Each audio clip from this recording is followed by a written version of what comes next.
thoughts on last week's games and your preparation going into this week? Finished the first two games of this four-game homestand, pretty well, having won both.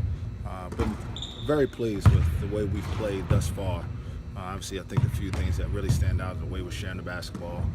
We're being pretty consistent from a defensive standpoint in terms of holding teams well below their average and trying to force a lot of turnovers. Continue to grow in some areas offensively, and we look forward to doing that starting on Sunday. Go ahead. Sorry, what does Mississippi Valley sort of bring to the table? Obviously, team that haven't won a game yet, so I mean it's kind of hard to. They're one of those schools. They've got to travel around this time of year and try to build their budget and try to fund some of their athletic department. So they play all over the country, but they're a team that's going to come here and compete and play really hard. They got a lot of different players that are capable, haven't played consistently well yet, but they'll pose some challenges for us in terms of being really aggressive on the perimeter with their offensive attack. And then defensively, they mix up a lot of their defenses. They play a little bit of zone, a little bit of man, they press a little bit, and so it'll give us an opportunity to see some different things and make adjustments in game. You guys have been tested, fair to say, early in the season. I guess for you being first-year coach, is this kind of the start that you envision, though? Being able to, take a hit and then bounce back right from it? Yeah, man, I want to win them all. Sure. Every time we take the floor, I want to win, and obviously that's somewhat unrealistic, right? It's hard to go undefeated, but at the same time, when you do face some adversity, how you respond is what I really try to focus on. And we've been really good in terms of whether it be one practice that isn't as great, bouncing back the next day and being better.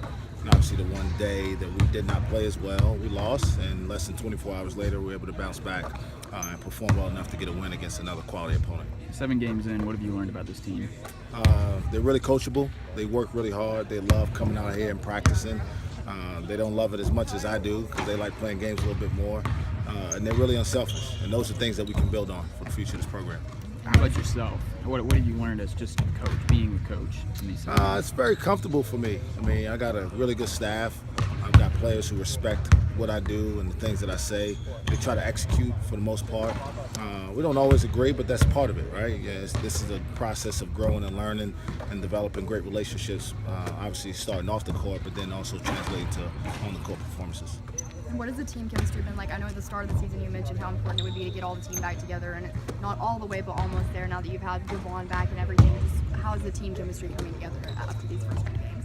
It's gotten better. Obviously when you start mixing new guys in, the number of minutes in the game don't change, right? So now you're taking away minutes from other players, and they've been very receptive to that. Everybody has bought into, the only thing we want is to have team success. And obviously guys want to play well within that, but nothing is more important than our team playing well and executing the game plan each and every night. And as we get more guys, we'll be able to be a little bit more flexible. We'll have a little bit more depth inside and not have to play guys out of position as much. Sent out a tweet the other day, the average attendance. Do you think that's going to help get some more people in here? I don't know. Not really worried about it. Just something I noticed. I wanted to make sure people knew that I noticed. At the same time, I wanted to make sure that people who are here know that we appreciated them. It's important that we start with this base of fans and our players understand that as we continue to play better, more people will show up. That's just part of it. We get that. We've played well enough, I think, to warrant more people coming and check us out. We're far from a finished product, but I think the guys play the right way. We play with great passion. They love representing Oklahoma State basketball. And as we continue to have success, we know the crowds will continue to grow. Do you think you'll find it difficult to get the team up and ready for this game whenever there is Wichita State coming the game after? Not at all.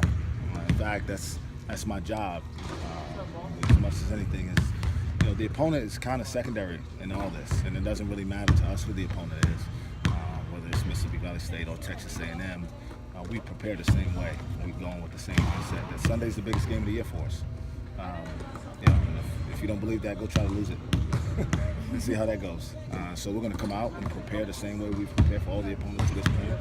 We'll come out with really focused effort and attitudes, and hopefully that serves us well in terms of winning the game, and then we'll worry about the next one.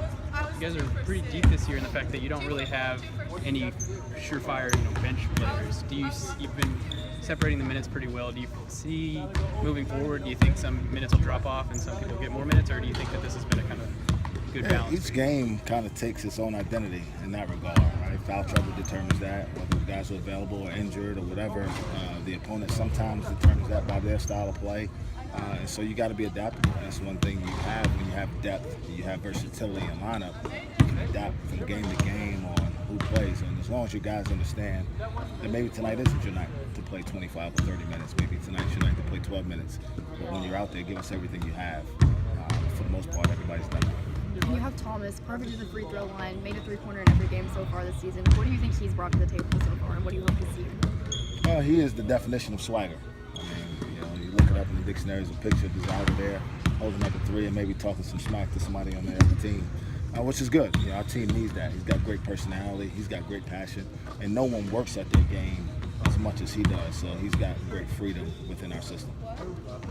What is it this year you think that has helped him take a step forward into this leadership role as opposed to what maybe last year he saw? Yeah, I mean, I just think going through it, it's hard as a freshman. You've never lived through it. You think you're going to have this career that you had in high school where every shot's going to go in and you're going to get to play all the minutes. And, you get to college and you face guys who've been doing this for 3 or 4 years, and it's a hard transition, harder than any high school kid can ever imagine. So sometimes it takes a little while for them to figure it out. And he doesn't have it all the way figured out, but he's much further along now than he was a year ago at this time.